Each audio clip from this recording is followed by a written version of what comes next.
Okay, hi. This is the second hangout for term three, and where we're looking at improving performance. The last 2 weeks, we've looked at how an individual might help themselves improve their own performance, or perhaps how a buddy or a friend could help give advice to an individual. And so, what we're going to do is take that same sort of process that we've established in the last 2 weeks and apply it to a slightly bigger group. And just extend that same thinking of, okay, they're doing something, stopping, having a bit of a review, so on. I've got a little flowchart on the screen share when I put it on. I'm going to try a new thing to let us open up the assessment though, so I'm going to start there. I'm hoping this works. Over to the side I am putting a little link, and here it comes, hopefully. And basically this is just a link to the level 3 assessment template that's on the wiki, so you can download it there, or I assume you can probably click the link here on the Hangout and it will open it up for you. So wait for it to open. Okay, so this is just the 4 objectives, one from each strand, and then I've made some suggestions. What we're looking at mostly in this term, in this hangout, is A2, or the A strand, and the B strand. So what we're looking at for the B is just the same as last term. We're looking at a process that you can work through to improve your abilities, your skills, and the difference this time being just that we are working in a bigger group than last couple of weeks. In the A strand, we're looking at how perseverance can result in feelings. So as you get better as a group, you might feel more connected to the group, or you might be proud of yourself. Similarly, if you really mess up, you might feel embarrassed or ashamed or a bit scared to try again, and that sort of thing. And it's that sort of conversation that you want to open up and highlight that, you know, it's not just a straightforward just try. There's a lot of other stuff that comes with it, and there's a lot of peer talk that can happen to encourage and promote groups working well together. You can probably get some here about C1, where you're looking at the nature of working together to improve can often force relationships to go a certain way. Someone's going to have to stand up and be a leader, and people are going to have to accept they'll be the follower, and that you're going to have to take turns. Sometimes the formal nature, where the teacher has told groups to work together, is permission for groups to be elected, for people to be a leader, and so on. Whereas if it was just a lunchtime, it might be quite a different situation. And so you're just wanting to open up conversations about how this little activity of working towards improvement affects your friendships and your willingness to work with each other, and so on. But basically we're looking at B1 and A2, and we'll talk about it as we go, but hopefully that gives you a little bit a better look at this assessment sheet. I am going to upload a little learning story template if anyone's interested in giving it a go, possibly instead of this thing. It might be a little easier, but it's just a thought, and I'll put it up there probably over the next couple of days, just on the assessment page. But anyway, let's look at the screen share for the Hangout and see if we can make sense of what's happening for the next 2 weeks. So I'll just close the screen. Oh, what have I done now? Am I still? Oh yeah, there I am, still open. Right, so we'll get the screen share open, which doesn't look like it's letting me the right pages. Wait a second, bear with me. I'll just close that and open up again. Hopefully, yeah, that should work. I hope. Yep. Okay, so what we're looking at now is the screen share of the front page. I was hoping I could actually open up the second page for Hangout. I'll just try that again, I think. Okay, we'll go in again. Open up the Hangout, start the screen share, and Hangout 2. Okay, so Hangout 2, again, we're looking at the objectives we mentioned, A strands and B strands. I think that all makes some sort of sense to you. This is a little flowchart that you might have, the type of thing you might have come out of the last week with, where in pairs they've come out with some sort of sequence that seemed to work for them. So it might be something like that they tried out an activity, then they tried out the activity while someone watched, then they got some feedback, and they might have had another go, depending on that feedback. Or if it looked really good to the buddy, they might have checked with some experts, checked with a book, checked with a video, and then they might have gone back and had another go, and so on. Once they've had some feedback, had another go, checked with the model, if you like, they might then want to present or record themselves doing the skill or demonstrate it, and then they might reflect on their own improvement, or they might apply the new skill to a context, such as putting it into a game or into a performance where other people are watching and giving them a score, or maybe it's some sort of presentation type thing that where they're working towards. But that kind of flowchart there is the sort of thing that you hopefully have come up with out of the last 2 weeks, and now you're going to apply the same flowchart just to a slightly bigger group. Okay, so here's what I'd do. Over the next wee while, I would start with an introduction of bus stop. Basically, if you the bus stop is just where you've got 7 cones, and they're all side by side, and you put your kids into 7 lines. You name the cones Monday, Tuesday, Wednesday, all the way through to Sunday, and then you stand by the front cone and call out a day of the week, and the kids have to move around trying to get their order back in the right order. So if you called out Tuesday would move to the front cone, and Wednesday beside them, Thursday, and so on. And they don't find this very easy to begin with. It's just reorganising their lines so that the date you say is always at the front of the line in the first cone. Okay, so then you can stop them and have a bit of a discussion and talk about the systems. They'll say things like, well, this guy gets it right every time. The day you say is easy, it always just goes to the cone that you're pointing to. Sometimes they'll realise that the day before the one you say goes down the other end, but just have a conversation about good ways to do it, and then have another go. And if you feel like it, you can start introducing it where you have an elimination kind of factor built in. Okay, now it says here, discuss how working together can make the job easier. Now that's connecting to your sort of your C1 and your A2. Ignore the solo taxonomy thing. I'm going to rub that out. There's some permissions around the solo that I don't necessarily want to bother with the solo taxonomy, just because it's a wee bit complicated. So then, while the students are seated in a group, you ask one of the students to stand up. So sorry, no, this is the first activity. So the introduction for bus stop is really just a cool little thing that shows that working together can be fun, that there's a fair bit of thinking involved, that there's a bit of strategy, and that the little group activity can influence relationships and friendships. Okay, so then I would move on to this activity here that starts with, I found this start works really well. I'll put a little heading up the top of it. It's called Egyptian Sticks. And this little start I've found is a really good way to start this activity.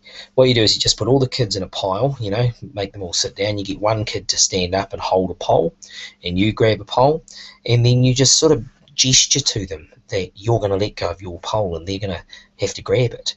And so you go 1, 2, 3, and you let go of your pole. And you run over and grab their pole, and your pole will fall on the ground because the kid didn't know what you were doing. Okay, but eventually they figure out that you wanted them to run over and grab your pole while you ran over and grabbed their pole, so both poles stay up. Now, it's just a good way to do it, to get started. And you can then, once one kid's got it organised, you call up 2 more and you make a little square and you show how it works. And you just pretend that you're not really trying to teach them anything, but you're just showing them something. It's kind of cool. Okay, now if you want to just look at the video, you can see a little group of kids trying it as they go. Okay, so then you send the kids out in little groups to have a go of Egyptian sticks, and that little video helps. And you roam around asking them different questions about their patterns. So most kids just stand on the outside of a circle and move around with the poles on the inside, but there's nothing to stop them moving to the inside of the circle and then to the outside as they move around the circle, grabbing poles. They can move 2 poles to the left and then 2 poles to the right. They can come up with various little pathways that involve crossing the circle as well. So there's a lot in here, and I'd suggest you just watch this little video and sort of make it up for yourself a little bit. Okay, zigzag we have talked about before. I'm not sure if the PDF is going to open, so I'll assume it opens and you can see it. Okay, now, zigzag is basically just a little game throwing tennis balls to each other.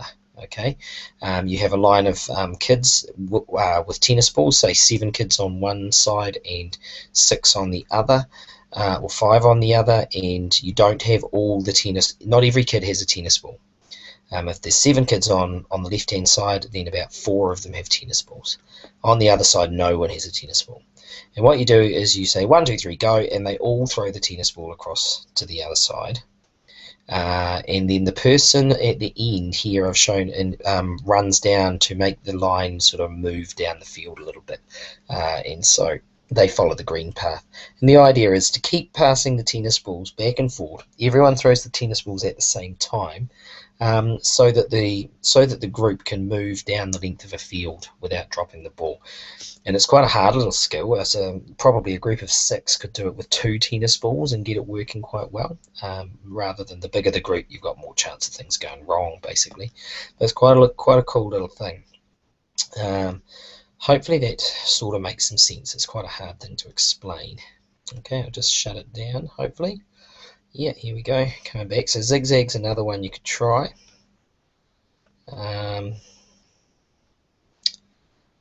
Then we've got a passing sequence. If I just click this little video, I think it'll work.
Okay, so you could just give that a go. So you've got 3 sort of little activities that groups could work away at, trying to get better at it, basically.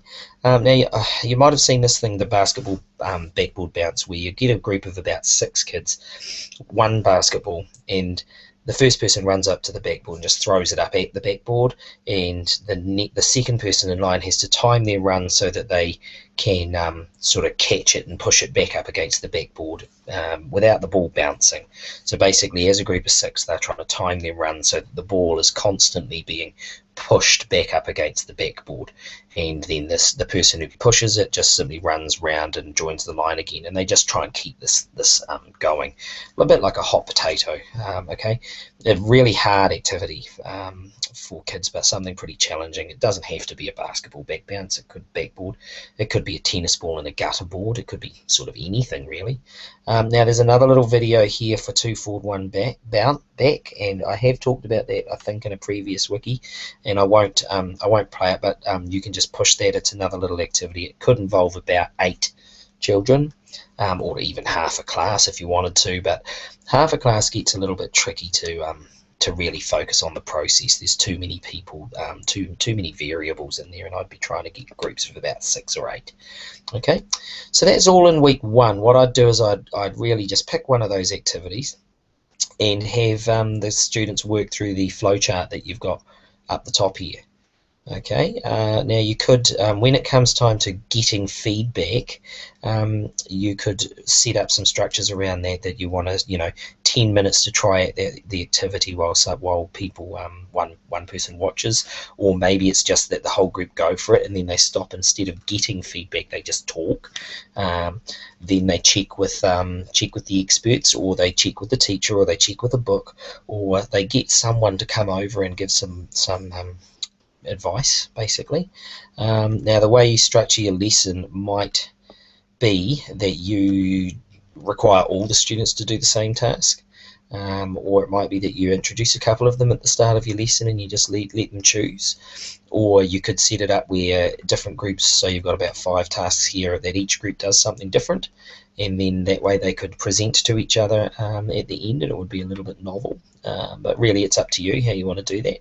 The common feature really is that you're working through a process, which is to try something out, get some feedback, have another go if you need to, check with the experts or the model or the video or the description of how the task is supposed to go.